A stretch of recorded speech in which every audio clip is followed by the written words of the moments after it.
자, 안녕하세요. 북스너 카페 여러분. 자, 오늘은 저번 시간에 이어서 이제 개항 이후의 경제 사회에 관련된 내용을 이제 진행을 해볼게요. 자, 그 7차 교과서 이제 112페이지 보세요. 예, 천재 교과서 112페이지. 자, 1번 상인의 무역 활동 내용 있죠? 자, 요 1번 상인의 무역 활동은 전 시간에 제가 이제 5시간을 나눴을 거예요. 그중에 이제 강화도 조약에서 이모군란까지 1기, 일본이 경제적으로 이제 뭐냐면 독점했던 그 시기를 이제 얘기를 하는 거죠. 자, 요 시기 때의 특징은 뭐 거도지 무역이고 그다음에 중개 무역을 하고 있었다. 이렇게 이제 보시면 되고 그러면 한번 읽어볼게요. 자, 여기 보면 이제 그 두 번째 전략부터 볼게요. 뭐 첫 번째 전략은 이제 그 전에 그냥 이전의 상황을 좀 얘기한 거고, 자 여기 이제 강화도 조약을 맺었죠. 일본하고 일본과 강화도 조약을 맺고 그다음에 이제 부속 조약으로 수호조교 부국과 통상장정 같은 불평등 조약을 맺게 돼요. 그래서 전 시간에 얘기한 것처럼 이 강화도 조약이나 이런 그 부속 조약을 통해서 영세접해권이나 취업법권, 거주지 설정. 자, 이 거주지는 이제 뭐냐면 조차지라고 하죠. 다른 말로 조계지. 예. 그래서 조계지를 이제 설정하고 그다음에 항구를 개항하고 일본 화폐 사용, 무관세 무역 등을 규정한 불평등 조약을 바탕으로 해서 일본 상인들 일본 정부의 보호 아래 개항장에 진출하게 되는데 문제는 이제 이 초기에 진출한 일본 상인들이 되게 질이 안 좋았어. 예. 그래서 원래 보통 이제 그 동아시아에 보면 일본 상인들 보면 뭐 오사카 상인들, 뭐 교토, 도쿄 상인들 뭐 이런 나오잖아요. 근데 이 상인들은 되게 이제 그런 주류 측에 있는 일본 상인들이 아니라 큐슈에서 건너왔거나 좀 변두리 상인 집단이거나 몰락한 이제 사무라이 계층들이 되게 많았어요. 그러다 보니까 좀 약간 무식하고 교양도 없고 그런 사람들이 상당히 많았거든요. 거기다가 이제 불평등 조약을 통해서 영사재판권까지 갖게 되니까 이제 멋대로 행동하는 거야. 그래서 이제 조선사인과 거래하는 과정에서 공갈, 협박, 사기를 자행하고 그다음에 양국 간의 물가 표준이 정해져 있지 않는 것을 어, 이용해서 그 일본에 있는 아주 싼 물건을 한국에 갖다 파는 이런 식으로 그러니까 이제 조선상인도 협박해서 이제 넘겨주는 그런 것으로 하게 되죠. 그래서 약탈적 무역 활동을 이제 일삼았다. 음. 그래서 이제 이런 것도 기억을 해두시고 약탈적 무역 활동이 이제 가능했던 것은 앞에 이제 불평등 조약 중에 영사재판권하고 또 연결된 측면도 있다는 거 좀 기억을 해주시고요. 자, 그 다음에 일본 상인들이 그 당시에 이제 했던 것이 중개무역이에요. 그래서 이제 이 중개무역은 이제 영국의 이제 면직물 있죠. 예. 영국의 면직물이나 뭐 여러 가지 뭐 생활 필수품들을 떼와가지고 일본에 떼와가지고 갖다 파는 그런 식으로 이제 갖고 하고 그 대신에 이제 한국에서 뭐 여러 가지 콩이라든지 그 다음에 쌀이라든지 이런 것들을 이제 가지고 가는 중개무역을 하게 돼요. 거기다가 이제 또 무관세죠. 이 무관세. 자, 그러니까 이제 막대한 이득을 이제 챙기게 돼요. 자, 그래서 이제 전 시간도 얘기한 것처럼 그 개항 전후로 해가지고 이제 임오군란 전까지 이 조선 그 대무역은 일본에 의해서 독점돼 나갔다 이렇게 이제 보시면 될 것 같아요. 자, 그 밑에 이제 그 개항된 부산항이나 뭐 인천항 이렇게 이제 두 개 항구가 보이시죠? 참고로 이 원래 부산의 그 중심지는 부산이 아니었어요. 그 옆에 동네였죠. 근데 이제 계양이 부산이 중심이 되었고 그다음에 인천도 원래는 그 인천이 중심이 아니라 제물포가 중심이었어요. 그런데 이제 인천이 개항되면서 이제 인천이 중심이 되고 뭐 제물포는 나중에 인천에 편입이 들어가죠. 그리고 이제 이 부산항이나 인천항에는 각각의 그 거주지들이 형성이 됐어. 예, 보통 조계지 이런 것이 형성이 돼가지고 여기 일본인들이 많이 살기 시작해요. 예. 자, 그러면 이제 여기 보면 이제 밑에 일본 상인들 내용도 있는데 한번 읽어볼게요.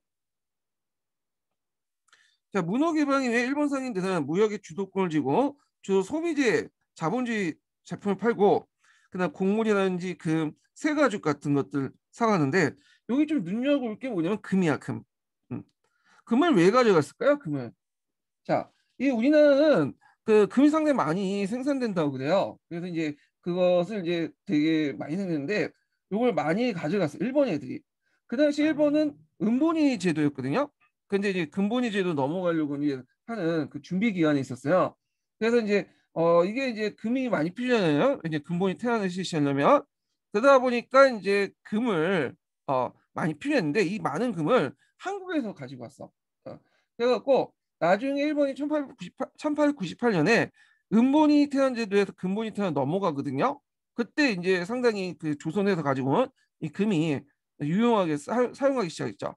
예. 우리가 아마 이제 이 금을 가지고 있었으면 근본이 태안으로 쉽게 전환할 수 있었는데 우리가 이제 그 근본이 태안 제도를 이제 뭐냐 계획만 했고 실시하지 못했던 게 비축한 금이 없었던 거예요. 우리나라에서는 금이 많이 생산했는데 금이 일본이라든지 미국이라든지 그런 서양 열강들한테 딱 가져갔다 보니까 금이 없겠죠. 자, 거기다 또 눈여겨볼 게 쇠가죽 같은 거 있죠. 쇠가죽. 쇠가죽은 그냥 소가죽이죠. 소가죽이 왜 필요하냐? 이 소가죽들은 주로 이제 뭐냐면 이제 군수용품 만들 때, 예를 들어 그, 그 군화라든지 맥방 끈 같은 거 있죠. 이런 것들을 만들 때 쇠가죽이 필요하다고 그래요. 그래서 이런 것들을 많이 가져갔다는 거죠. 자, 청일전쟁 이전까지만 해도 일본은 자국산 면제품을 그 조선 시대에 조선 시장에 팔 수 없을 정도로 있을 정도로 그 면직공업이 발달하지 못했기 때문에 주로 이제 아까 얘기한 영국산 면직물을 갖다 팔았죠. 그런데 이제 청일전쟁 이후부터는 영국산 면직물이 아니라 이제 일본도 어느 정도 공업이 발달됐기 때문에 일본산 면직물을 갖다 팔아요. 자, 근데 이 영국산 면직물은 그렇게 이제 뭐냐면 한국 시장에 타격을 주지 못했어요. 아까 얘기처럼 우리나라 토포가 있었잖아요. 네, 우리나라 면직물이 이제 우리나라 체형이 많고 그 다음에 이제 또 되게 튼튼하고 질겼기 때문에 영국산 면직물은 고급 면직물로서 각광을 받았지만 그렇다고 해서 시장을 장악할 정도는 아니었어요. 자, 한편 일본 상인들은 조선의 쌀이라든지 콩 같은 곡물과 생면, 사과즙, 약재, 해산물 등 원료와 반제품을 사갔다. 자, 수출품 중에 쌀 비중이 상당히 높고 콩이 비중이 높은데, 자, 이거는 이제 개항 초에 일본 상인들이 활동 범위가 한정되어 비중을 차지하는데, 개항 초기에는 일본 상인들의 활동 범위가 한정되어 조선 상인들이 매개어 무효가 있으니 점차 직접 생산지에 가서 곡물 사서 살 수 있게 되면서 조선의 곡물 유통 과정을 지배했다. 자, 이등 이제 직접 사왔다는 것은 거주 무역에서 벗어나고 이제 뭐냐 직접 갈 수 있었는데 조총산민수역 무역장정에서 내지통상권 인정했기 때문에 그죠? 자, 여기에 또 이제 수출품을 좀 보면 뭐 쌀이야. 그 당시 이제 일본이 공업하는 과정에서 그 뭐냐면 쌀을 많이 갔죠. 자, 이거는 뭐 구한말뿐만 아니라 일제시대 때는 계속 그런 쌀을 많이 유출했는데 그러면서 형성된 것이 미명 교환 체제예요. 자, 그럼 콩은 왜 필요하냐? 자, 이 콩도 그 당시 필요한 이유가 있어. 왜냐면 그 당시 일본의 주요 생산품이 뭐였냐면 생사였어, 생사. 생사는 이제 누에쿠치 해가지고 이제 해갖고 하잖아요. 그러다 보니까 거기에 이제 뭐냐면 그 누에쿠치를 키우기 위해서 뽕나무 같은 것들 많이 키웠거든요. 근데 주로 이 콩밭에 많이 키웠나 봐요. 그러니까 콩이 많이 부족을 했어. 그러니까 우리나라에서 콩을 많이 가져간 거야. 대체물로. 자, 그다음에 이후 이제 조선은 조선은 일본의 초기 자본주의에서 중요한 식량 공급지 역할을 했고 또 일본에 대한 곡물의 대량 유출 막기 위해서 방공령을 내렸다. 예, 방공령은 좀 이따 나중에 얘기할게요. 자, 그래서 이제 대무역을 통해서 이제 또 이게 쭉 내용이 있는데 이렇게 이제 볼게요. 자, 여기 1880년대 여기 표에 입각해서 보면 수출 액수가 이제 증가됐는데 특히 1890년대 액수가 급증되었다. 자, 이러한 무역의 증가, 그중에 수출의 대폭적인 증가는 거의 대일 수출에 의한 것이었다. 그러니까 무역의 비중이 이제 일본의 수출이 상당히 많았다는 거죠. 1890년 대일 무역 증가는 조선의 풍년과 일본의 홍련으로 조선의 쌀에 대한 수요가 폭발된 것이었다. 1890년대에 대일 미국 수출로 큰 이익을 남긴 일본 상인들 하여금 조선은 그 식량 시장으로 새롭게 인식되었다. 그리고 수출 품목 중에 금이 상당히 이제 많았는데 이거는 이제 뭐하고 연결되냐면 금본위 제도하고 연결돼 있어요. 예. 그래서 이 금은 되게 이제 그 밀무역을 통해서 외국에 들어갔다고 하죠. 일본에. 자, 그 다음에 이제 대부역의 이제 수입품 중에 가장 비중이 큰 것은 면제품이에요. 그래서 청일전쟁 이전까지는 영국산 면제품 중개 무역을 했어요. 근데 이후에는 일본산 면제품이 들어와. 어, 이는 너일 전쟁 이후에 조선의 면집을 크게 파괴되었다. 그러면 왜 일본산 면제품이 들어왔냐? 그건 예전에 얘기한 것처럼 자, 영국산 면제품 같은 경우에는 중국도 갖다 팔아. 청나라 상인들도. 근데 청나라 상인들은 상해에서 직접 떼온 것을 어, 이거 직접 갖다 팔거든요. 자, 근데 이제 일본 같은 경우는 그 뭐냐면 상해에서 가지고 온 것을 일본에 한번 팔고 유통을 거쳐갖고 우리나라에 들어왔기 때문에 똑같은 면제품을 갖다 판다해도 이 단가가 일본산 면제품이 더 비싸요. 그럼 가격 경쟁력이 이제 뭐냐면 있을 수가 없겠죠. 그러니까 이제 일본이 그 당시 이제 어느 정도 공업력도 성장하고 하니까 일본산 면제품을 갖다 팔기 시작했는데 일본산 면제품 영국산 면제품보다 저가고 한국인의 체형이 많고 또 빨래를 할 때도 뭐냐면 계속 탄력성도 있고 네, 그래서 늘어나지 않고 자 이런 여러 가지 이제 그 제품 질이 높기 때문에 이게 조선의 면지구 토포 사업에 큰 영향을 줬다 이렇게 보시면 돼요. 자, 그 다음에 청일전쟁 기점으로 조선은 미국을 일본에 수출했고 일본은 면제품을 조선에 수출하는 미국과 면제품 교환 체제, 미명 교환 체제가 형성되었으며 저희 이때에서 조선 농민은 일본 자본주의 발달에 기여한댔고 수탈과 몰락을 면할 수밖에 없게 되었다. 그래서 일본 공업화에 필요한 원료라든지 그 다음에 식량, 쌀 같은 식량 같은 쌀들은 조선에서 이제 많이 가지고 되죠. 그만큼 우리가 이제 수탈을 많이 당했다는 거죠. 그리고 나중에 이제 청나라 상인들도 도와갖고 이제 뭐냐면 무역을 하긴 하지만 일본이 하고 청나라는 좀 약간 볼 때 우리나라 측면에서 볼 때는 뭐냐면 보안 관계 일본에서 더 요구해요. 청나라는 어차피 농업 구조의 사회였고 그 당시 우리나라 농업 구조의 사회니까 서로 교환할 게 없잖아요. 자, 근데 일본 같은 경우에는 일본은 공업 중심의 사회야. 2차 산업이 중심이고 우리는 그 당시 1차 산업이 중심이다 보니까 교환이 잘 돼. 그러다 보니까 이제 보완적인 관계에 있었다. 이렇게 이제 보시면 될 것 같아요. 자, 그러면 이제 여기에서 이제 그 2기로 넘어가기 전에 그러니까 조총삼 일승 무역장로 넘어가기 전에 위대한 교과서 내용을 한번 읽어볼게요. 예. 거기 그 138페이지 보세요. 네.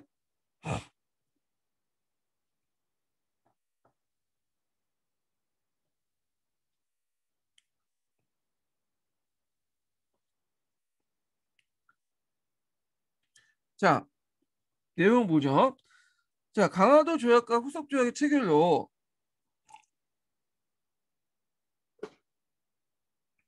일본 상인들의 경제적 침투가 본격적으로 시작되었다. 부산, 원산, 인천 등 계양 등에서 일본 상인은 일본 화폐를 사용할 수 있었고 관세를 내지 않았으며 쌀과 잡곡 등을 수입할 수도 있었다. 자, 이때 일본의 화폐는 엔화예요, 엔화. 우리가 이제 제은행권이라고 하는 거는 나중에 들어온 거고 이건 일본의 엔화를 얘기하는 거죠. 또한 영사집권권을 악용해요. 약탈적인 무역을 활동을 벌이게 되었다. 자, 그래서 이제 그 결과 일본의 무역 규모는 급속히 확대되었지만 조선은 국내 산업을 보호하지 못할 수 있었, 보호할 수 없었다.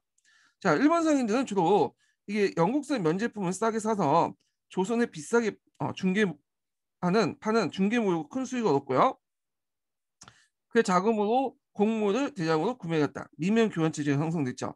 자, 이에 따라 쌀값이 폭등하고 요 당시 쌀값은 물가의 기준이었어요. 자, 쌀값이 폭등한다는 건 쌀만 폭등하는 게 아니라 이에 연동되어 있는 다른 그 물건도 가격이 올라간다는 의미야. 자, 그래서 이제 전반적으로 이제 물가가 올라가기 시작했고 조선 민중들은 이제 궁중에 시달렸고 주로 이때 이제 조선 민중은 어떤 사람일까요? 예, 하층민들이죠. 주로 이제 뭐 도시엔 도시 빈민들, 그다음에 농촌의 소작인들, 이런 사람들이 이제 뭐냐면 큰 타격을 받게 되죠. 그다음에 농촌의 면직물 공업도 타격을 받았다. 근데 이제 여기에서 주의할 것은 그 농지 농촌은 면직물 공업 타격은 나중에 일어나. 이거는 이게 영국산 면직공보다는 나중에 일본산 면직물 같은 거였죠. 이런 것들이 들어올 때 이제 있는데 여기는 뭐 그 영국산 면직물이 뭐 대량으로 생산했기 때문에 경쟁이 약했다고 하는데 그건 아니에요. 이거는 좀 잘못됐고, 이거는 일본산 면직물이 들어올 때 타격을 받게 돼요. 이거는요.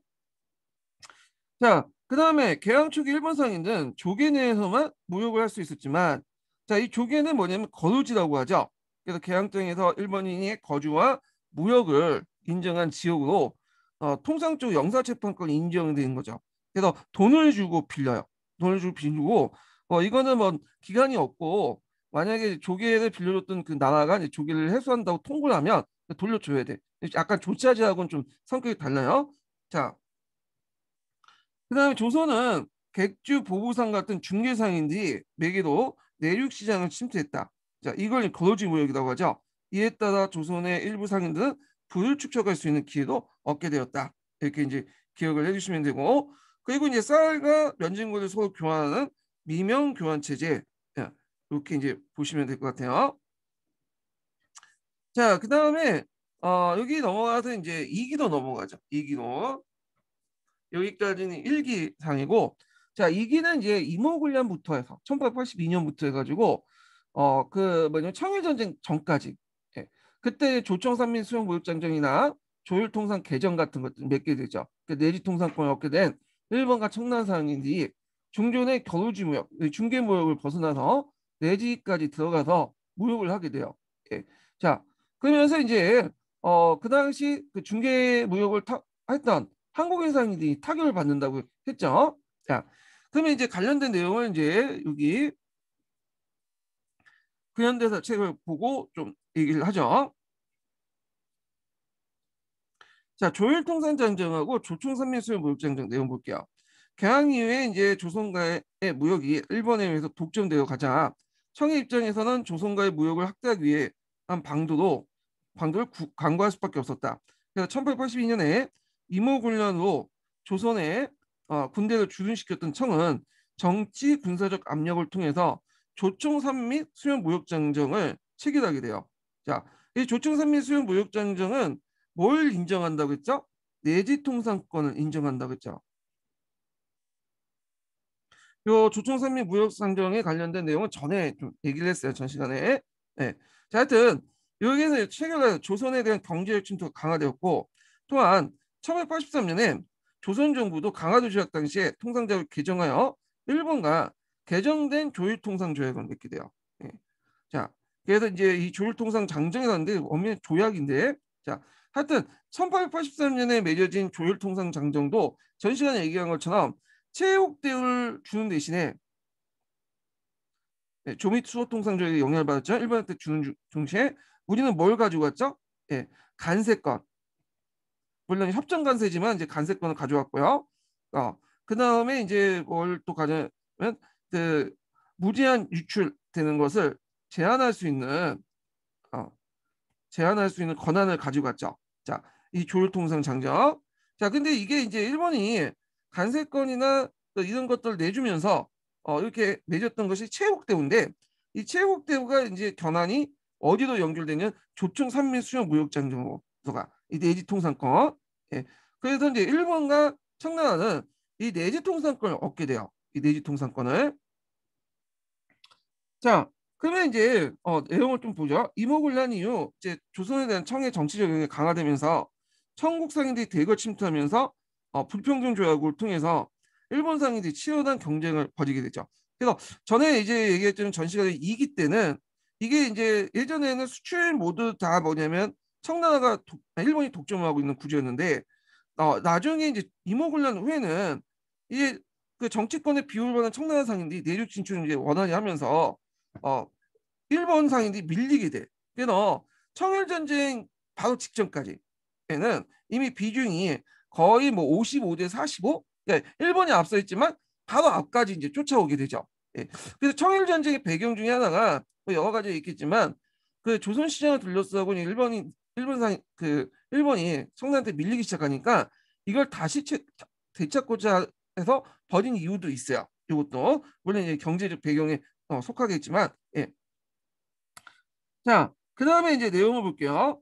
자, 1880년대 계속된 혼적으로 일본에 대한 곡물의 수출이 크게 타격을 입으면서 조일 간의 무역이 쇠퇴되고 청나라 상인들이 무역 주도권이 넘어가게 되죠. 그리고 이제 상하이에서 일본을 경유해서 영국산 그 석유 제품을 매입했던 일본 상인들보다 이걸 이제 직접 떼어가지고 자국 시장 거치지 않고 곧바로 한국에 들어왔던 청나라 상인들이 가격에 유리한 위치를 차지하면서 상권을 장악하죠. 자, 그러면서 이제 일본 상인들이 강구한 점이 뭘까요? 아, 영국산 면제품보다는 일본산 면제품을 갖다 파자. 이런 생각을 할 수밖에 없겠죠. 자, 조선과의 무역에서 우세한 위치를 위협받게 된 일본은 그 타겟책을 강구하지 없었고, 그 중에 이제 일어난 것이 청일전쟁이 이렇게 원인 중에 하나가 되었다. 물론 청일전쟁 원인이 꼭 이제 경제적뿐만 아니라 여러 가지 측면이 있지만, 예, 경제적 측면에서 보면 그렇다는 거예요. 자, 그래서 이제 여기 보면 이제 탐구활동 내용을 보면요.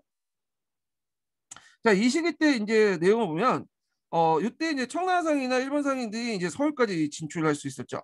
그래서 그 당시 이제 이때부터 서울의 한 부분에 청나라 상인 거주지, 일본 상인의 거주지가 이제 형성이 돼요. 예. 그래서 이런 이제 표가 나오면 이거는 2기 때 내용이다. 이모군란 이후에 상이라는 걸 이제 볼 수가 있어요. 예.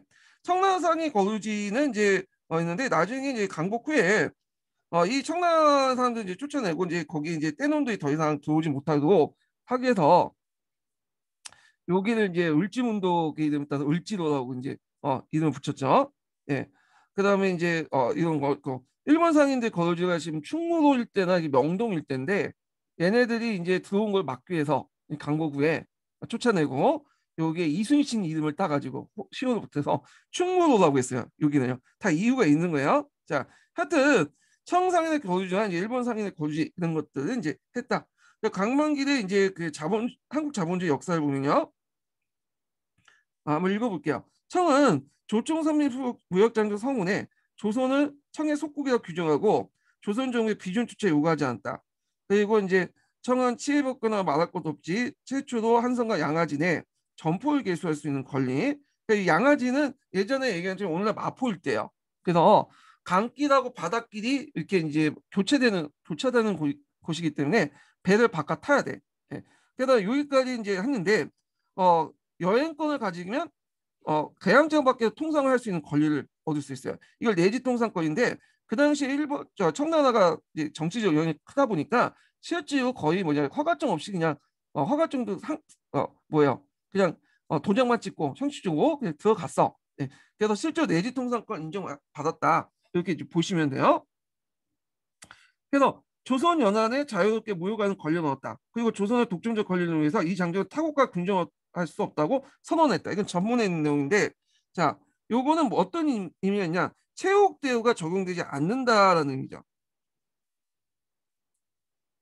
근데 이거는 그냥 선언적인 의미지 구속력은 없었어. 왜냐하면 앞에 이제 뒤에 1년 내에 조일 갑자기 조일 통상장적을 개정하게 되잖아요.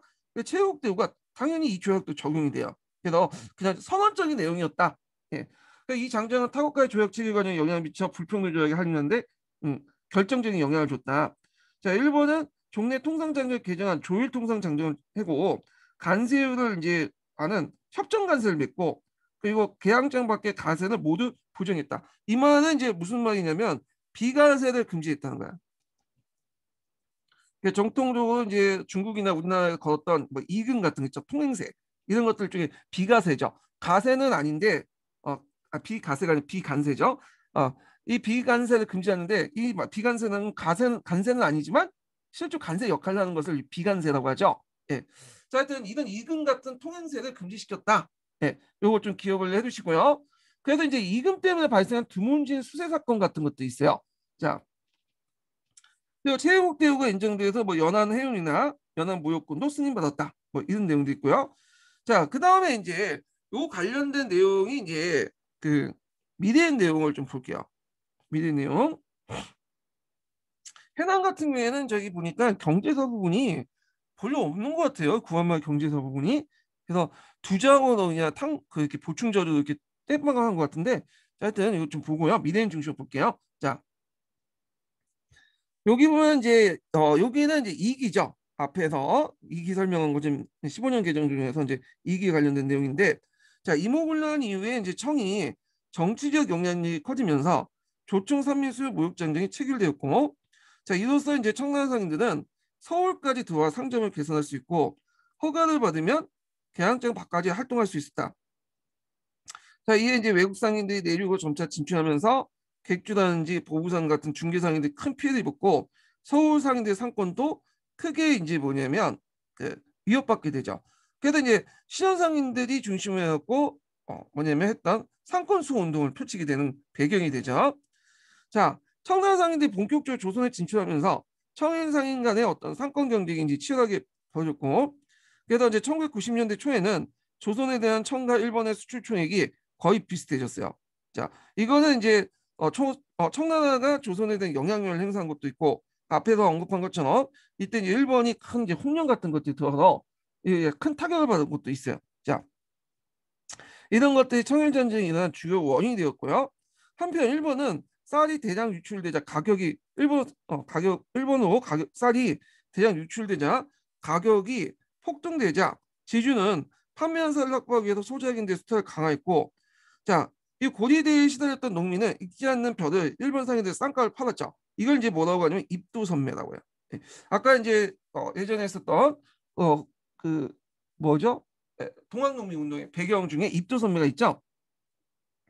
자, 지주는 쌀을 팔아서 얻은 수익으로 토지를 사들여 지주에 더욱 강화됐고, 토지에는 이제 거의 헐값을 넘겼던 이제 일반 자작농이나 그 다음에 직영지 강화로 해갖고 쫓겨났던 이제 그 소작농들은 다 도시 빈민계층에 편입돼 들어가요. 자, 그러다 보니까 이들이 이제 개항에 대한 생각이 별로 안 좋을 수밖에 없겠죠. 자, 거기에 이제 개정된 조율통상조약 내용이 있는데 요거 내용 좀 볼게요. 자, 조선 정부가 꾸준한 통상 관리를 크게 어긋났던 조율무역 구칙의 무관세 구조를 시정하기 위해 큰 노력을 했고, 그래야 이제 간세권 설정과 방공용 선포 등을 포함된 조율통상 등을 체결했다. 그래서 이제 일본 요구대로 이때 체육 대우가 규정이 들어가 있다. 그래서 이제 이 내용들 기억을 해두시고, 자, 여기 이제 내륙 상권가에 들어간 청나라 상인들 활동이 있고요. 그 다음에 예전에 한번 읽었을 거예요. 그 조총산민수용 무역장정 내용 있죠. 여기에서 이제 내지 통상권을 갖고 있는 것은 요 뒷부분 예의조항이죠. 내지 채판. 그래서 내륙에서 토상물을 구입하는 행위. 이거 이제 예의조항이 있는데 항상 세상에 이치라는 게 원칙이 있으면 예의가 있고 시간이 지나면 예의가 꼭 원칙이 되더라고요. 예. 그래서 여기 이제 원래는 내지 통상권 인정은 하지 않지만 예를 들어서 허락을 받을 경우에 내지 재판이 가능하다. 이렇게 이제 했다는 걸 좀 기억을 해두시면 될 것 같고요. 어떤 분은 요 내지 재판에 내륙에서 토산물 구입을 했지 판매한 것까지 허락하지 않았냐, 판매는 금지되지 않았냐 이렇게 이제 얘기하신 분인데 판매 금지 내용이 없죠. 어, 없어요. 그리고 여기 구입을 하면 당연히 매입도 하지. 왜냐면 이 사람들이 들어갔고 토산물 구입하고 가면 인건비나 운송비 이런 것들을 고려할 때 손해거든. 그러니까 거기에 구입을 해갖고 하고 또 판매도 하고 판매한 자금 가지고 구입을 또 하고 그래야 얘네들이 이득이 많겠죠. 예. 그래서 이제 이걸 그 조약을 해석할 때 볼 때 이 조약 자체만 가지고 공부를 하시면 안 돼요. 이 조약을 어떻게 적용이 됐고 후에 어떻게 영향을 줬는가 그것도 같이 보셔야 돼. 그래서 이 조청산민 무역장정이라든지 뭐 다른 조약도 마찬가지지만 이런 조약을 이제 원문 그대로만 해석돼서 그게 그대로 지켜졌다. 그리고 그게 지켜졌다 이런 식으로 생각을 하시면 안 되고 실제 어떻게 이게 해석되어 적용됐는지 그리고 그 조약이 어떤 영향을 미쳤는지 같이 보셔야 된다는 거. 같이. 예. 자, 그러면 이제 요 내용도 이제 보시면 되고요. 그 다음에 뒤에 넘어가서 상기로 넘어가죠. 상기. 자, 상기는 이제 어떤 식이냐면 전 시간에 얘기한 것처럼 이제 이때는 청일 전쟁에서 아니, 청일 전쟁에서 이제 아간 파전기야. 네. 근데 여기는 이제 일본 상인들이 독점을 했던 기니까 그냥 넘어가고요. 이제 상기가 아니라 사기로 봐야 되겠네요. 상기 넘어가고 사기를 보면 이때 이제 일본하고 러시아가 대립 시기죠. 세력 균형 시기. 그러니까 아가 판전 시기 1896년부터 그다음 러일 전쟁 직전까지 그래서 이제 일본은 정치적인 어떤 우위를 가지고 있었고, 아니 일본은 경제적 우위를 가지고 있었고, 러시아는 정치적 우위를 가지고 있던 세력 균형 시기죠. 자, 강무 개혁 시기도 하고요. 그때 이제 러시아가 이제 아가판전 이후에 우리나라 이권을 많이 가져갔어요. 예. 그러니까 이제 열강들도 체육 대우 조항을 이제 들면서 우리도 러시아와 함께 같이 해달라.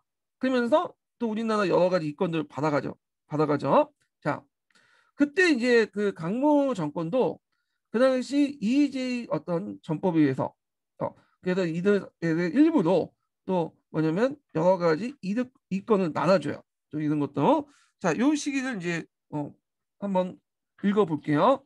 사기와 관련돼서.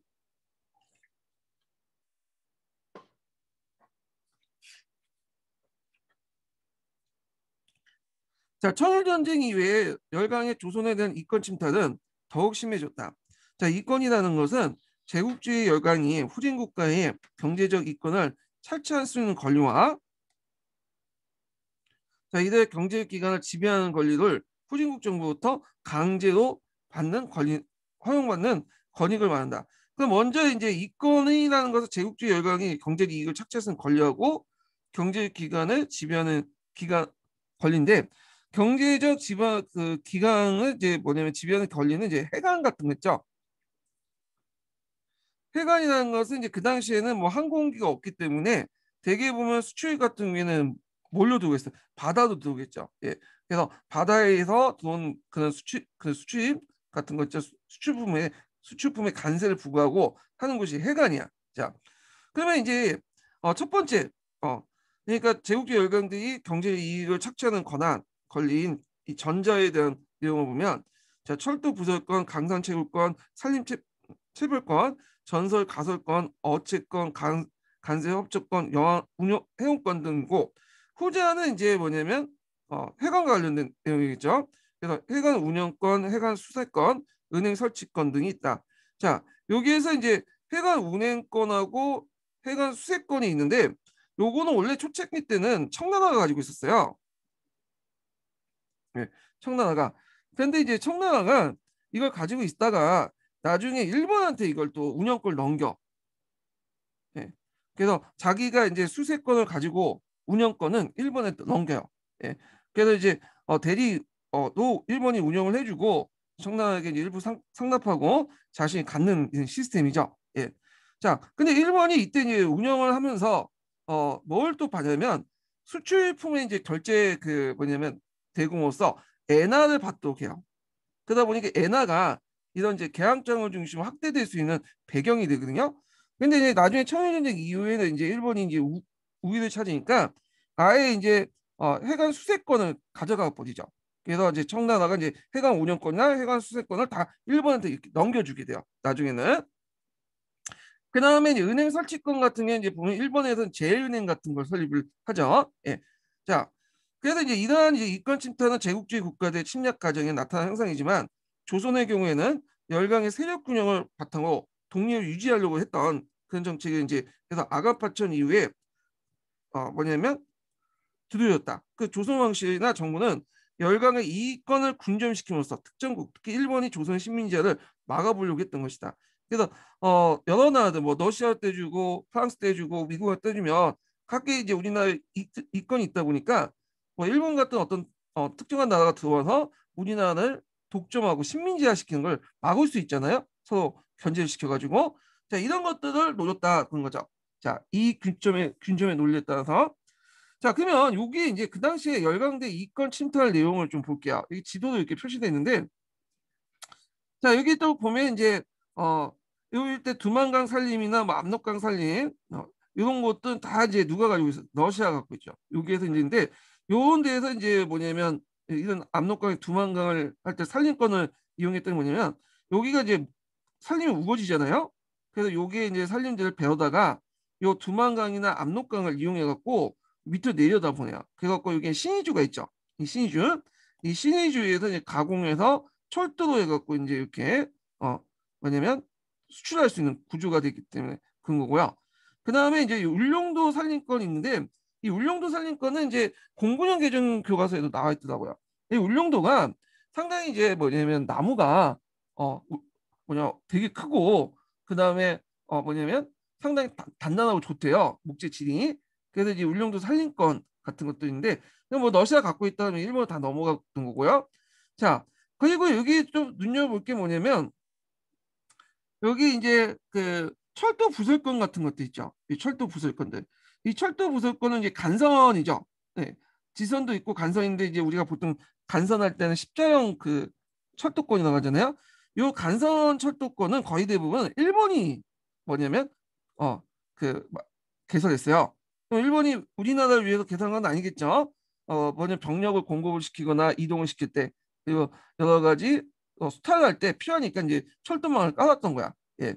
그래서 이제 요 내용들이 예전에 한번 시험 문제 나왔고, 자 이에 대응해서 이제 우리나라에서도 자주적인 어떤 철도 부설권을 철도 부설하는 노력도 같이 있었어요. 예. 자 그러면 여기에서 이제 살펴볼 것이 뭐냐면 철도 부설권과 관련된 내용이야. 이 철도 부설권. 그래서 요게 예전에 기출문이 나왔기 때문에 한번 정리를 좀 해볼게요.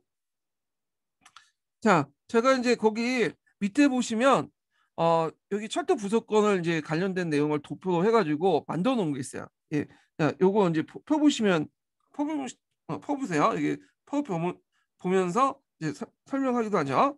잠깐만요.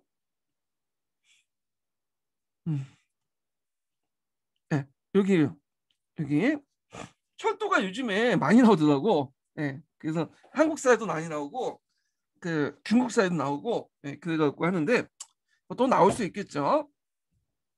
자, 이게 잘 안 보일 거예요. 이게 편집을 해갖고 이제 하신 것 같은데 이거 원래는 이제 원판이 있는데 원판이 제가 글씨가 엉망이어가지고 어, 나중에 어떤 분이 재작년인가요? 그걸 좀 만들어 주셨어.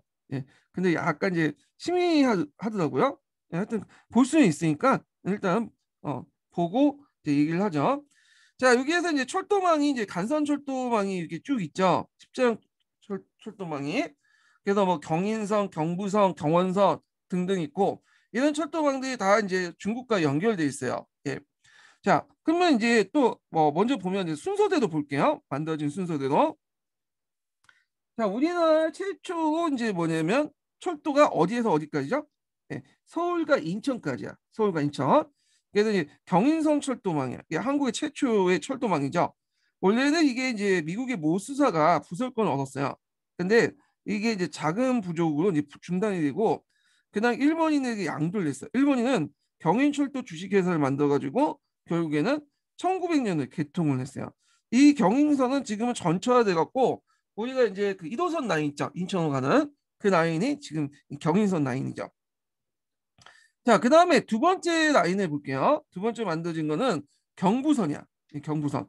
경부선은 서울하고 부산을 연결하는 선이죠. 예. 그래서 이게 이제 원래는 일본이 부설권을 1898년에 얻었고요. 그래서 이게 좀 길고 이게 그 뭐냐면 여기 터널이나 이런 것들 많이 만들어야 되니까 돈이 많이 필요했어요. 일본에서는 국내에 그 자금을 모집해. 그 국민주의 형식으로. 그래서 철도 주식회사를 만들어갖고 국민주의 형식으로 해갖고 이제 많이 모집을 하고 또 거기 일본 관료 자본도 들어가고 그래서 1901년에서 1904년에 공사를 해서 1905년에 개통을 했다. 그리고 여기 경부선 이제 철도는 또 어디와 연결되냐면 여기 보면 간부 연락소가 있죠. 네. 그래서 일제시대 때 간부 연락선 해갖고 그 당시 이제 부산항에서 출발해갖고 일본 본토까지 연결하는 그 배가 있었어요. 요 배를 이렇게 환승을 해서 타서 다시 일본 철도망과 연결돼 있어요. 예, 이렇게 이제 기억을 해주시면 되고요. 자, 그러면 세 번째 이제 그 철도망은 뭐냐? 세 번째 철도망은 경의선이야. 이 경의선이 예전에 시험 문제 나왔죠. 기출 문제에. 자, 경의선은 여기 보시면 이제 여기까지 서울부터 해갖고 평양 거쳐갖고 신의주까지 올라간 거예요. 요 신의주는 예전에 의주라는 도시가 있는데 요거는 이제 의주 옆에 만든 신시가지라고 보시면 돼요. 그래서 이제 예전 아까처럼 여기에서 내려온 그 벌목들을 여기 신의주에 실어가지고 가공해서 중국이나 일본으로 이렇게 수송을 하죠. 참고로 이제 벌목권도 압록강이나 이제 채국 뭐 벌채권도 있죠. 이런 벌목권이나 벌채권들도 원래 러시아가 가지고 있다가 나중에 일본으로 다 넘어가요. 자, 그래서 이제 여기 경의선은 이제 신선한 과정을 보면 요게 이제 처음에는 이걸 프랑스가 인수를 했어요. 그래서 페브리사가 이제 인수했는데 자, 이 피부이사가 왜 인수했냐면 요걸 인수하면 요게 이제 어디도 연결돼요. 요게 남만주철도, 북만주철도, 시베리아철도 연결되잖아요. 대륙철도와. 그래서 그걸 노리고 인수를 한 거야. 근데 이 사람들이 자금이 없다 보니까 짓지 못하고 결국에는 거기에 이제 그 부설권을 줄 때 우리나라 정부가 뭐 1899년까지 부설하지 않으면 부설권 취소다. 이런 조항이 있었나 봐요. 결국에는 부설권 소멸되고요. 이게 국부 일본으로 넘어간 게 아니라 이게 이제 우리나라 회사를 거쳐서 대한철도 주식회사라는 게 있어요. 그래서 대한철도 주식회사는 박기종이라는 사람이 만든 회사인데 여기가 이제 부설권에 넘어가. 근데 여기도 마찬가지로 자금이나 기술 부족이 때문에 성공하지 못했어요. 그래서 이제 이때 이제 우리나라 정부에서 이제 국내부 철도국으로 한수하고 이때 이제 서부철도국이라는 그 조직 안에서 이용식이라고 했는데 이게 이용식이 아닌 이용익이에요. 예. 자, 요 사람이 위해서 이제 운영돼. 이용익은 제가 전 시간에 좀 설명했죠. 이 사람은 이제 그 보부상 출신으로 강무 정권 시기 때 경제를 이제 도맡아서 했던 그 관료예요. 그래서 이제 했지만 마찬가지로 이제 뭐 자금이나 기술 이런 것들 때문에 실패를 했어. 예. 자, 그래서 이제 이렇게 있고 그 다음에 러시아 경의철도 부속권은 이제 러시아가 경의철도 부속권을 요구했다 거절했고 나중에 너일 전쟁 때 일본이 항일 정서 그러니까 중요한 요충지를 장악할 수 있는 그런 것도 있죠. 이걸 근거해서 부속권을 거의 반강제로 뺏어요. 그리고 착공해서 일단 전쟁에 필요한 부분 빨리 군사를 이제 수송을 해야 되니까 그 부분을 부분 개통을 한 다음에 그 완전한 개통은 1906년에 있었다. 그래서 1904년 경의선하고 경부선은 그 당시 너일 전쟁 시기 동안 뭐냐면 정식 개통 이전이에요. 정식 개통 이전 시기에 이미 미리 군사용 철도를 먼저 개선하고 나서 군대 수송용 이용을 했어요. 그리고 나서 어느 정도 너일 전쟁이 끝난 다음에 이제 민간인까지 이제 일반 수송까지 담당하는 걸로 해서 정식 개통을 하게 된 거고요. 예. 자, 그래서 이제 요 내용들 기억을 해두시면 될 것 같고요. 잠깐만요.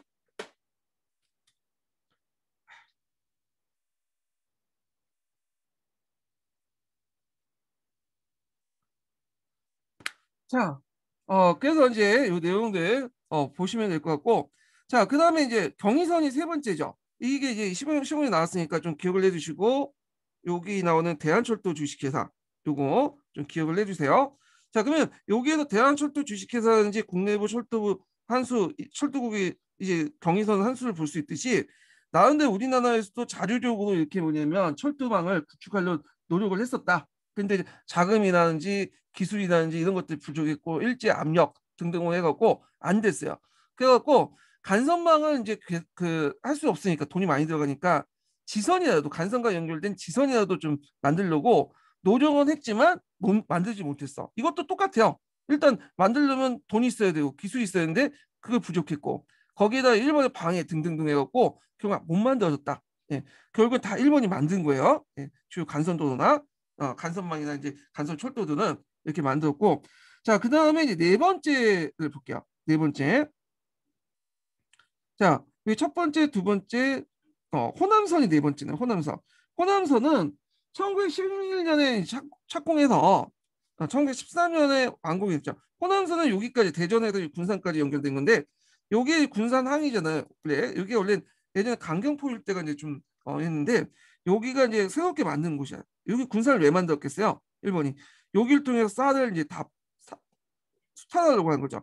그러니까 쌀을 뭐냐면 수탈을 하기 위해서는 또 철도망이 필요하니까 호남선을 이제 만들었고요. 그 다음에 이제 여기 보면 마지막으로 만든 게 경원선이야. 간선 철도 중에 경원선인데 이 경원선은 이제 여기 서울에서 원산까지야. 서울에서 원산. 예전에 이제 그 조선시대 때 금강산 가는 길, 거기 이제를 만든 게 그 경원선인데 경원선은 이제 원래는 국내 철도 주식회사에서 이제 부속권 얻었는데 이게 안 됐고 너일 전쟁 때 일본이 획득했어요. 예. 그래서 이제 요걸 잠시 그 미리 이제 가선해 놓고 군사적 목적으로 사용했다가 이제 민간 이제 수송도 담당하고 이제 이렇게 한 것은 1914년이야. 예, 경원선. 그래서 이제 이렇게 해서 이제 그 뭐냐면 경의선, 남만주, 경원선, 경의선, 경원선, 경부선 이런 것도 이제 만들어졌다. 이렇게 기억을 해두시면 될 것 같아요. 이 경원선 라인은 지금 어디냐면 여러분들 이제 그 의정부 있죠. 의정부, 동두천 뭐 이렇게 이제 나가는 길 있잖아요. 여기가 이제 경원선 라인이야. 경원선. 그리고 여기가 이제 했다가 이제 거기 뭐 끊어졌죠. 이 경원선은. 예. 근데 이게 좀 눈여볼 게 뭐냐면 자, 이건 철도망을 구축했어. 우리나라. 일본이 구축했죠. 일본이 왜 구축했겠어요? 아까 얘기했지만 일본의 상품 수출이나 군대 그 뭐냐면 수송을 침략하는 도구로서 사용했다면. 근데 일본 애들이 여기 일본 안에서는 어 이게 이제 뭐냐면 헛개를 사용해요. 헛개라는 건 뭐냐면 이게 이제 그 철도 보시면 철도망이 여기 철도가 이렇게 좁은 게 있어요. 철도가 이게 헛개야. 이게. 그래서 보통 이제 포준계보다 그 좀 선료폭이 좁아. 이게 헛개인데 왜냐 헛개 같은 경우는 좀 단가가 싸고 그 필요가 있고 좀 일본 같은 경우는 꼬불꼬불한 산이 많기 때문에 이 헛개가 이제 좀 체질에 맞아가지고 헛개 썼는데 우리나라는 헛개를 사용하지 않고 뭘 썼냐면 포준계를 사용했어. 영국식 포준계를. 왜 자기식 혁계를 쓰지 않고 포준계를 썼을까요? 이건 뭐 다 이유가 있어요. 어디를 연결? 남만주 철도 연결하고. 예. 왜냐면 남만주도 포준계를 사용하고 있거든요. 자, 요걸 노렸던 거지. 요걸. 그래서 대륙 침략을 하기 위해서 얘네들이 자기가 썼던 혁계를 쓰지 않고 포준계를 이용해서 썼다는 게 특징이야. 이게 예전에 한능극 기출에 나왔거든요. 그래서 이 포준계를 쓰면 시리즈에서 곡번호 안동, 단동이죠. 단동에서 봉천으로 넘어가죠. 요거 이제 당동하고 봉춘 간의 길은 안봉선이라고 하거든요. 그러니까 남만줄 철도의 지선이라고 보시면 돼요. 남만준 장춘하고 여순까지 연결된 건 지선인데 요 지선을 통해서 장춘과 있고 하얼빈 거쳐서 여기 북만주 철도도 연결돼요. 동쪽 철도로. 네. 그래서 일본이 대륙 침략을 원하기 위해서는 이게 뭐냐면 표준계가 상당히 좋기 때문에 표준계를 썼고 자 이런 철도망을 만들었어. 그러면 이 철도망을 기반으로 해가지고 여기에 이제 도로를 만들기 시작해요. 네, 곳곳에. 그리고 나서 도를 만들고 되게 일본인들이 사는 그 지역은 되게 철도를 중심으로 갖고 이제 거주를 해요. 일본의 거주지대는. 그리고 예전에는 그냥 벌벌 없는 도시거나 이런 도시들이 이 철도가 깔리면서 이제 그 지역의 상권을 중심 도시로 바뀐 게 많죠. 그 예를 들어 대전 같은 거 있죠. 자, 대전은 그러니까 예전에는 이제 공주에 속했던 조그만 동네에 불과했는데 요게 만들어지면서 어떻게 돼요? 예. 그 당시 이제 철도가 만들어지면서 호남선하고 그 당시 또 그 경부선을 잇는 그 교차점이 되죠. 그러니까 요게 이제 상당히 중심 도시로 부각이 됐고 그 다음에 이제 여기에 있다 강주도 있어요. 여기 안 나왔지만 강주도 호남선의 어떤 기차 그 중심 도시로 이렇게 부각이 됐고요. 자, 그래서 이 철도망이 깔리면서 새로운 신흥 도시도 만들기 시작해. 뭐 신의주나 대전이나 그 다음에 강주 이런 도시들은 예전에 부각이 안 됐던 도시들고 아예 없었던 도시인데 만들어지거나 뭐냐면 부각이 되기 시작해요. 예. 그래서 예전에 전라도의 중심 도시는 우리가 보통 전라도 할 때 전주와 나주를 줄여갖고 전라도라고 하잖아요. 근데 이때부터 철도망이 깔리면서 이제 강주가 부각이 됐고 충청도도 청주하고 충주가 중심이었죠. 근데 철도망이 깔리면서 대전이 충청권의 도시가 돼버렸죠. 자, 하여튼 이 철도망과 관련된 내용이 예전에 기출문에 나왔기 때문에 꼭 기억을 해두세요. 그래서 이게 이제 예전에도 한능검에도 나오고 그랬어요. 예. 그래서 이거 파악을 해두시고 자, 그러면 다시 넘어갈게요. 어디 넘어가야 되나? 아유, 막 설명하다가 정신이 없어 지금 제가 근현대에서 넘어가야 되겠죠? 예. 자, 그래서 이제 요 내용도 한번 설명했고 또 이제 보면 자, 이거 넘어가기 전에 첫 번째 인증번호 알려드릴게요. 첫 번째 인증번호 55번입니다. 네, 첫 번째 인증번호는 55번. 자, 러시아는 이 아가파천을 기회로 삼아 조선의 군사 교관과 재정금을 파견했으며 자, 이거는 앞에서 설명한 것처럼 이제 그 당시 이제 로마노프의 비밀 외교 때 니콜라이 2세 대관식 때 만나가지고 러시아하고 이제 한국 대표 민용이 만나갖고 이제 고문 파견해가지고 파견한 거죠. 그다음 러시아 어학교와 한려은행 이거는 이제 한려은행을 세웠지만 원래 이 한려은행을 세웠던 이유가 뭐냐 러시아가 이걸 갖다가 중앙은행으로 만들려고 했던 거야. 근데 이제 하도 이제 뭐냐면 그 독립협회가 반대가 심했기 때문에 한려은행을 폐쇄시켰어. 참고로 러시아는 우리나라가 주 타겟이 아니야. 러시아가 원했던 거는 만주 지역이었거든요. 예. 근데 만주 지역의 진출을 원하기 위해서 한반도까지 장악하려고 했어요. 그러니까 한반도가 부수적인 거고 러시아는 만주였어. 근데 일본은 거꾸로 그 당시에는 한반도가 주였고 그 다음에 만주는 부수지였죠. 물론 나중에 이제 바뀌긴 하지만 자 그러다 보니까 항상 러시아는 이제 그 뭐냐면 만주로 이익을 얻기 위해서는 열강대 또 눈치를 봐야 될 거잖아요. 그러다 보니까 한반도에 진출하는 걸 좀 조심스럽게 진출했어요. 그래서 약간 좀 반대가 있으면 물러나고 있어. 그래서 한국은행에서 막 그 설립할 때 그 당시에 이제 이권수호 운동 일환으로 그 독립협회가 반대를 했잖아요. 근데 러시아가 뭐 그거 반대한다고 해서 그냥 그 무시해보면 되는데 문제는 이렇게 막 계속 반대하고 여론화돼 버리면 서양 열강들이 뭐냐면 관심을 갖고 견제할 수 있겠다 생각을 한 거야. 그러면 잘못하면 만주까지도 자기가 이제 타겟을 잡고 있는데 만주도 이거 서양 열강들이 이제 견제에 들어갈 수 있겠다 해서 그냥 물러난 거야. 예.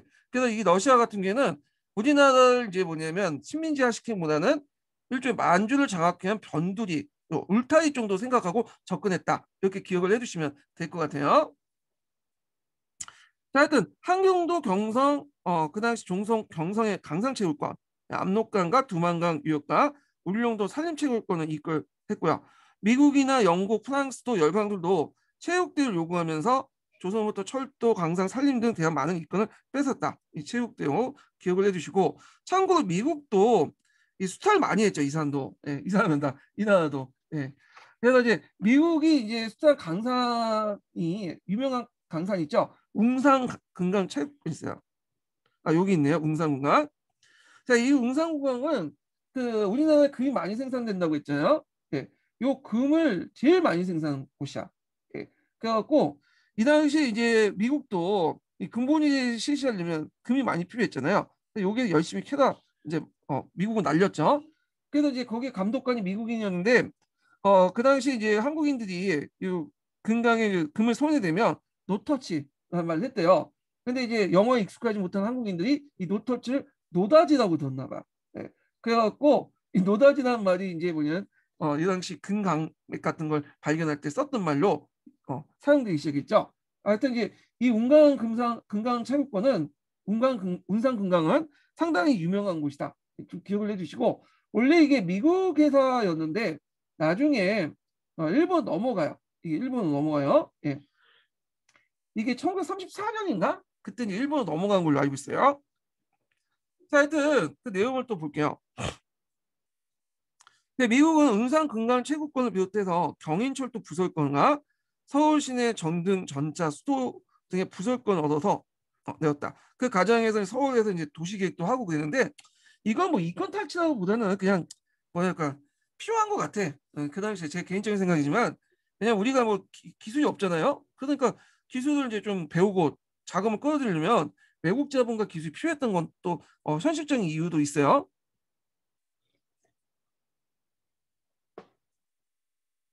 자, 영국은 평양도 은산에 근강개발권을 얻었으며 프랑스의 경의선 철도 부속권을 얻었어요. 예. 근데 이 경의선 철도 부속권은 돈이 없기 때문에 그냥 한국 다시 넘어갔죠. 자, 독일은 강원도 당연에 금강체육권을 얻어냈고 일본은 충청도 직산에 금강체육권을 얻고 경부성 철도 부속권을 얻었으며 그 다음에 미국이 얻었던 경인선 철도 부속권도 사들였다. 자, 2000년 아간파천 이후 심화되기 시작한 이권 침투는 제국주의 열강에게는 막대한 이익을 줬으나 조선의 민족 경제는 그들에게 예속되는 중요한 원인이 되었다. 이렇게 보시면 되고요. 자, 그거와 관련된 미래연 교과서 내용 한번 읽어볼게요. 140페이지.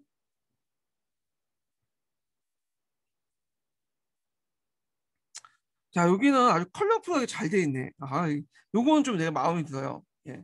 그래서 제가 모의고사 만들 때 요걸 자주 이용을 하거든요. 그래서 모의고사 만들 때 저기 요 원판 구하다가 돌리면 이게 이제 떠요. 이런 것들이 편집할 수 있도록. 그래서 이거 편집을 해갖고 제가 이제 다시 이제 그 문제를 만드는데 괜찮더라고요, 이거는요. 내용은 좀 약간 부실하긴 하는데 이 그래픽은 상당히 잘 돼 있어. 자, 그래서 어떤 분이 이제 저기 게시판에다 요번에 경기도 합격자 서브 노트 그 개정판 내니까 아 책을 이렇게 막 편집을 해갖고 올리면 좋지 않느냐 이렇게 하신 분도 있더라고요. 말록달록하게 이렇게 그래프도 있고 뭐 그림도 있고 뭐 이렇게 근데 그런 식으로 하려면 힘들어. 돈이 많이 들어가. 책값이 한 3만 원, 4만 원 지금 받는데 한 20만 원, 30만 원 받아야 돼. 왜냐면 이거 하려면 돈이 들어가지고 세상에 공짜가 어디 있어요? 예, 뭐 출판사야 체계적으로 이렇게 할 수는 있는데 개인이 뭐 POD 방식으로 이렇게 내는 책이면 불가능해요, 불가능해. 예. 아예 이렇게 안 만들고 말지. 예. 자, 하여튼 한번 읽어볼게요. 청일 전쟁과 아가파초를 거치면서 열강의 경제 침탈은 더욱 심해졌고 강산과 산림 등은 물론 철도, 전차, 해운, 어업 같은 전기 등의 수많은 인건이 일본, 러시아, 미국, 프랑스, 영국 등 넘어갔죠. 여기 이제 이게 더 자세히 나와 있네요. 예. 그래갖고 뭐 여기에 보면 이제 그 한성과 부산 전신 가설권도 있고 일본이 있고 해저 전신서 가설 다 자기들 필요해서 만든 거예요. 그다음에 정등 전화 전차 부설권 미국이 만들었죠. 전차 같은 우리나라에서 이제 아시아 두 번째로 홍콩 다음에 만들었던 일본도 없었다고 그래요. 자, 하여튼 이제 있고 특히 일본이 한국의 경제적 무력화를 위해서 식민지 삼기에서 금융과 재정을 장악하고 자 이때 이제 금융과 재정을 장악하는데 큰 역할을 했던 것이 제일은행이죠. 제일은행. 원래는 이제 사립 제일은행이 들어왔다가 이제 국립화된 제일은행이 들어왔는데 자 이때 방대한 토지를 약탈했다고요. 예. 그래서 전 시간에 한번 제가 얘기했는데 주로 어느 지역이 있어? 전라도 지역. 예. 전라도 지역에서 이제 뭐냐면 토지를 약탈해갖고 농장을 만들고 이렇게 했죠. 자, 일본은 한국 정부의 세관 업무를 위탁받고 앞에서 얘기한 것처럼 이제 처음에 이 세관 업무가 중국한테 넘어갔는데 청나라한테 넘어갔는데 청나라가 일본한테 다시 아웃소싱한 거야. 그러니까 위탁보다는 청나라부터 위탁받았다는 게 정확한 말이에요. 일본은 제일은행권을 유통하여 한국의 금융을 지배해 나갔다. 근데 여기 주의할 것은 제일은행권이라고 제일은행은 미리 들어왔는데 제일은행권 자체는 처음부터 있었던 게 아니야. 이거는 1895년, 1898년 이후부터 이후에 8년 이후.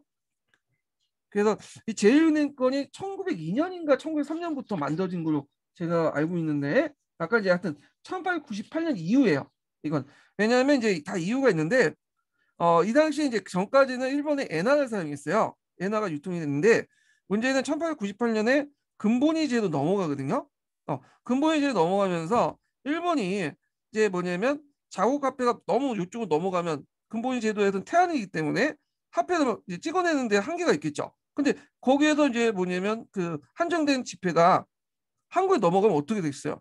자국 화폐가 부족할 거냐? 일본 국내에 공황이 일어날 수 있겠죠. 그래서 이걸 막기 위해서 일본의 엔화를 근본이 된 일본의 엔화를 못 넘어가게 있어 막아버린 거야. 그러면 더 이상 이제 한국에서는 조선에서는 그 일본 엔화를 구할 수 없겠죠. 그러니까 그때 이제 우리나라에 진출했던 제일은행에서 이게 뭐냐면 일본 엔화 대신에 만들었던 것이 제일은행권이에요. 이 제일은행권.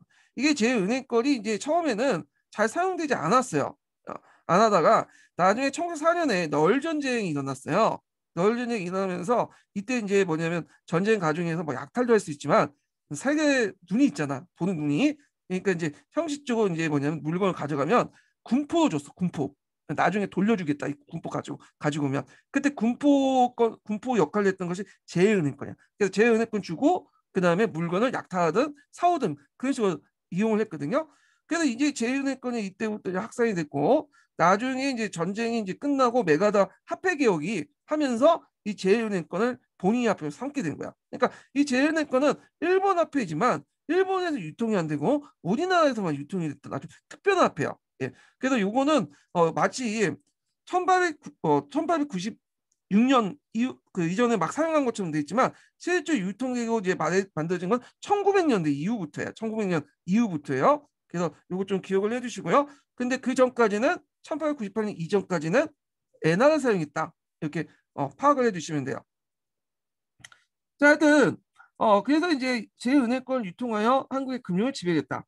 그래서 널 전쟁 이후에 이제 그 재정 공헌은 메가다를 파견했죠. 이건 좀 뒤에 좀 얘기할게요. 이건 자세한 내용은. 그래서 화폐 정리 사업을 했고, 자, 그래서 그로 인해서 국내 자본뿐만 아니라 상인과 농민들이 큰 타격을 받았다. 또한 일본은 대규모 차관을 제공함으로써 한국의 재정을 예속화시켰다. 이렇게 이제 보시면 될 것 같고요. 일본은 청일전쟁 이후에 토지를 사들여 농장을 건영하거나 경영하기 시작했고 그때 이제 널 전쟁이 도발된 이후에 그 한일의정서라는 게 있죠. 한일의정서에 입각해서 그 당시 엄청난 규모의 토지를 빼앗어 철도 부지나 군용지를 확보한다는 명목으로 그래서 이 철도 부지들은 되게 보면 어떤 거냐면 예전에 역참 있었던 곳이죠. 요 아주 중요한 그 노른자 땅들을 그냥 뺏어갖고 거기다 이제 철도를 놓은 거야. 예. 그때 이제 내걸었던 게 한일 의정사. 이거 예전에 시험 문제 나왔죠. 자, 그 한일 의정서 내용을 볼게요.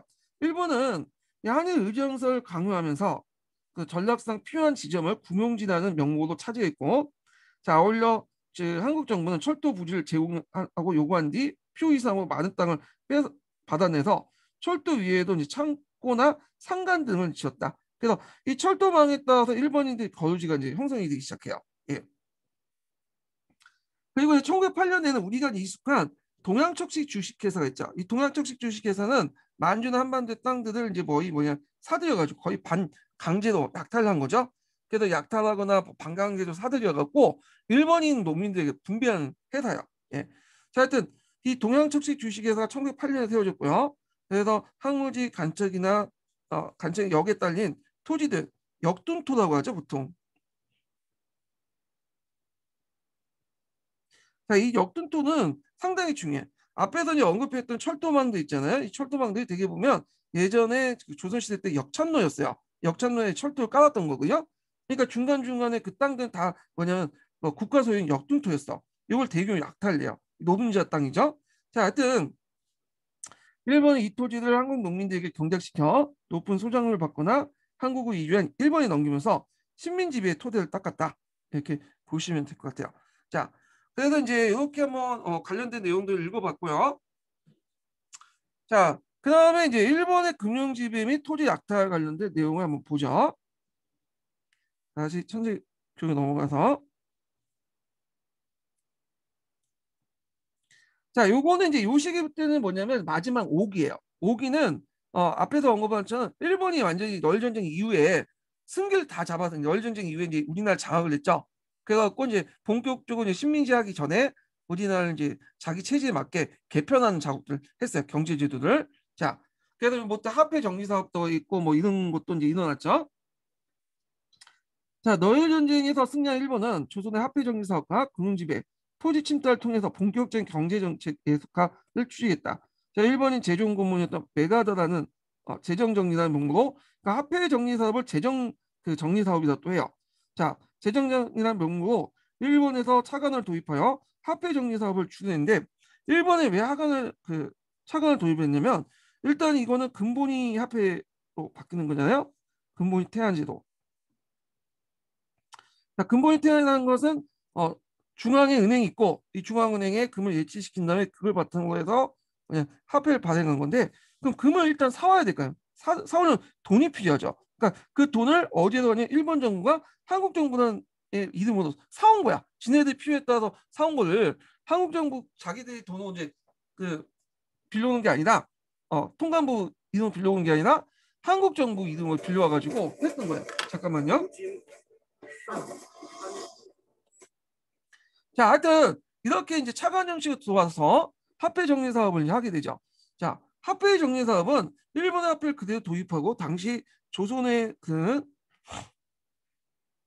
화폐인 백동화와 역전을 신화폐로 교환한 것인데 이로 인해 조선인 상인들과 그 막대한 재산 피해를 입게 되었다. 자, 근데 여기 일본 화폐를 그대로 도입한 건 틀렸죠. 요거는 틀렸고, 요거는 제일은행권을 바탕으로 한 거죠. 제일은행권.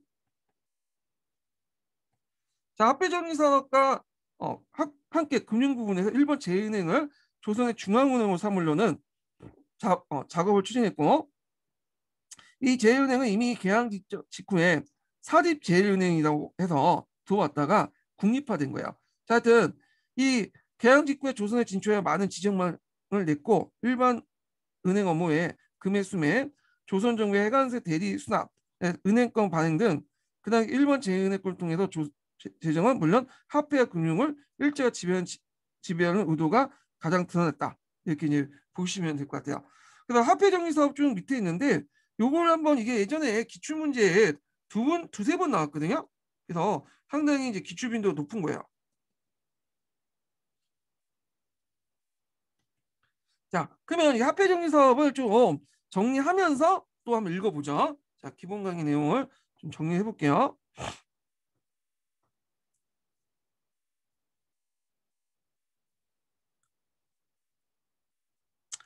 자, 화폐 정리 사업은 1905년에 재정 정리 사업이라는 이름으로 이제 했죠. 메가다가 주도했어. 메가다는 우리나라에 왔던 재정 고문 중에 인데, 자, 이 목적은 한국의 화폐를 정리해서 일본의 금융이 한국을 지배하도록 한 거죠. 그래서 대한제국의 재정과 유통체계 장악을 시도해서 식민지 경영에 어떤 적합한 형태의 개편을 하려고 했다. 자, 그래서 화폐 조례를 이제 반포해요. 예. 그래서 한국의 화폐 발행권을 박탈하고요. 예, 그리고 백동안을 폐지하죠. 요 백동안은 예전에 한번 시험 문제 나왔는데 이게 너무 많이 발급돼 가지고 백동안 인플레이션이 일어나요. 이게 많이 이제 발급된 이유가 두 가지 측면이 있는데, 첫 번째는 위조가 많았어, 백동안. 그래서 일본 상인 같은 경우는 백동안 위조하려고 아예 이제 뭐냐면 일본에 백동안 주화 기구를 만든 다음에 그 기계를 만든 다음에 그걸 막 찍어냈죠. 그리고 우리나라도 계속 백동안을 그냥 찍어냈어. 예, 원래는 은본위 화폐 제도에는 은하가 주 화폐인데 원래 백동안은 보조 화폐죠. 근데 은하는 찍어내기 좀 돈이 많이 들고 하니까 이 니켈이 합금, 백동안 니켈 합금이거든요. 그걸 이제 많이 찍어낸 거예요. 단가가 싸고 그러니까. 그러다 보니까 백동안 인플레이션이 많이 났다. 예, 질도 많이 떨어졌고. 그래서 이걸 폐지시켰고, 그 다음에 이제 아까 이제 근본위 화폐를 실시하려면 돈이 필요하잖아요. 그래서 자기들이 필요한 것에 불구하고 대한제국 정부가 간세를 담보로 일본 제일은행 차관을 도입하는 형식으로 했다. 그래서 이제 이렇게 도입을 했고요. 그다음 그 한국화폐 근본위에 따라서 백동화 엽전을 일본 제일은행권과 교환을 했죠. 자, 그래서 근본위제를 실시했고, 이거는 그 당시 일본도 같이 했죠. 자, 그래서 시스템에 맞춰놓은 거야. 그리고 백동화 엽전을 정리해서 일본 제일은행권 본위화폐를 삼게 했다는 거. 그럼 여기에서 제일 중요한 게 백동화인데, 자, 백동화도 그 니켈 함량에 따라서 질이 좀 달라.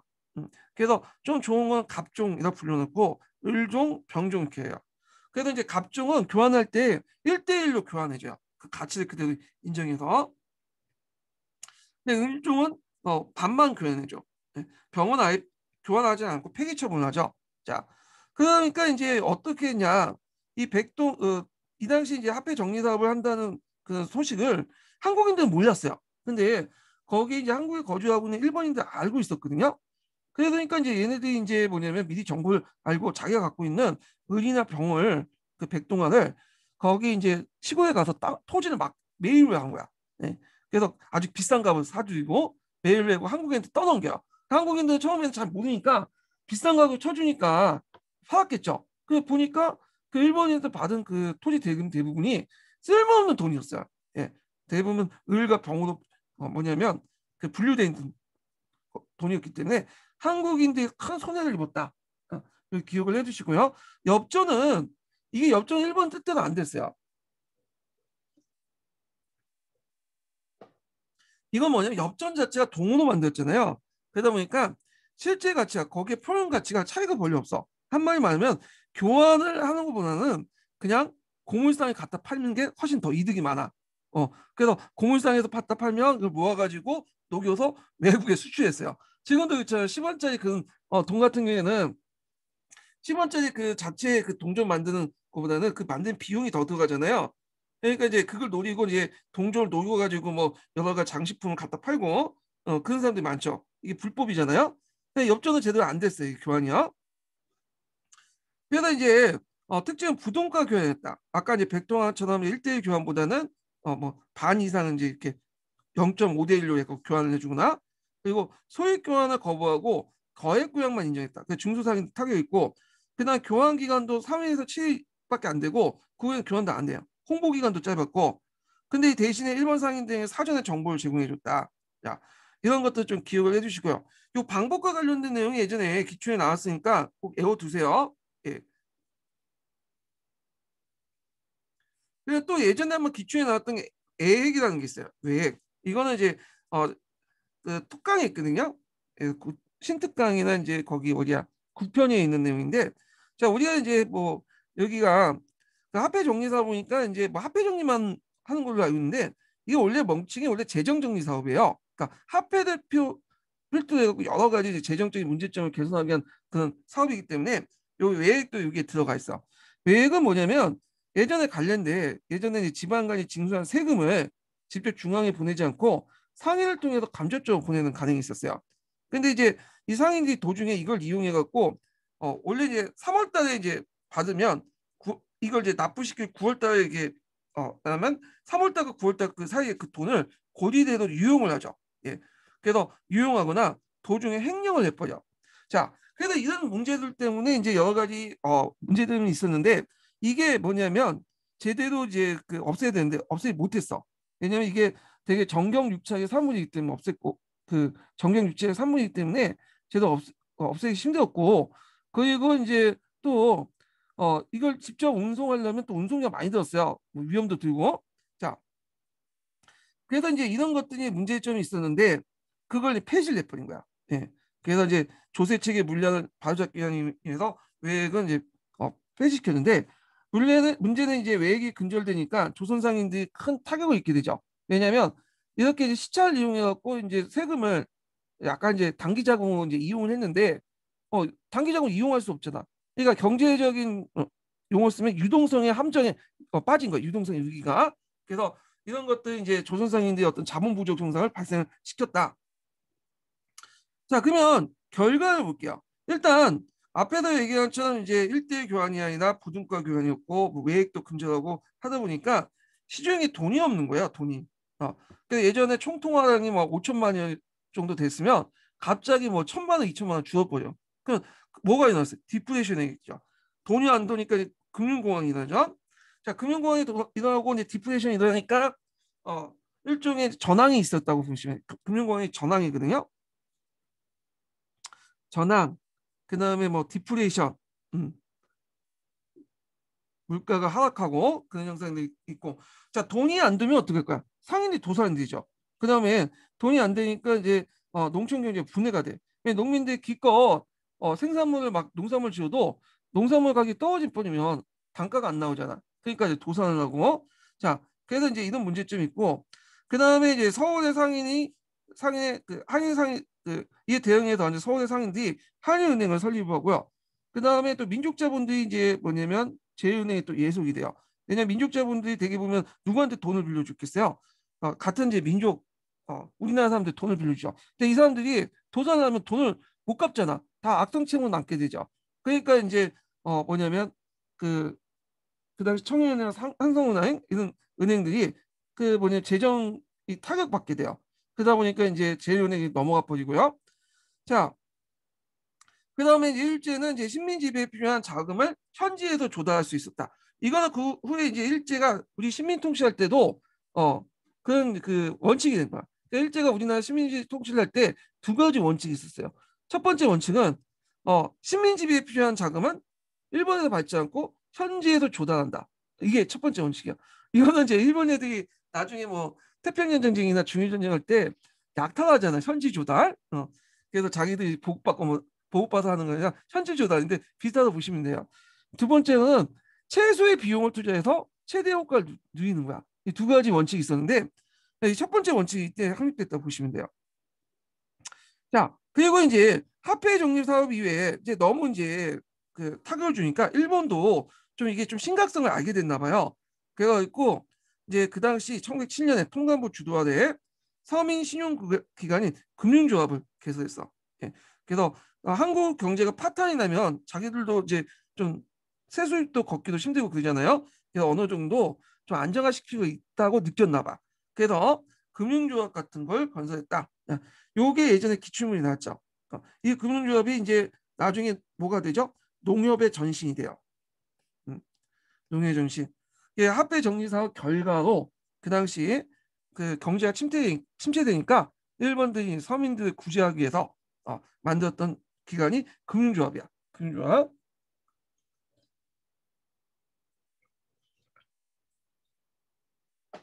자, 그래서 이제 이렇게 해서 이제 화폐 정리 사업의 결과까지 쭉 얘기를 했어요. 이거 시험 문제 많이 나오는 부분이니까 꼭 기억을 해주시고 그럼 그 관련된 내용들을 한번 교과서 찾아서 읽어볼게요.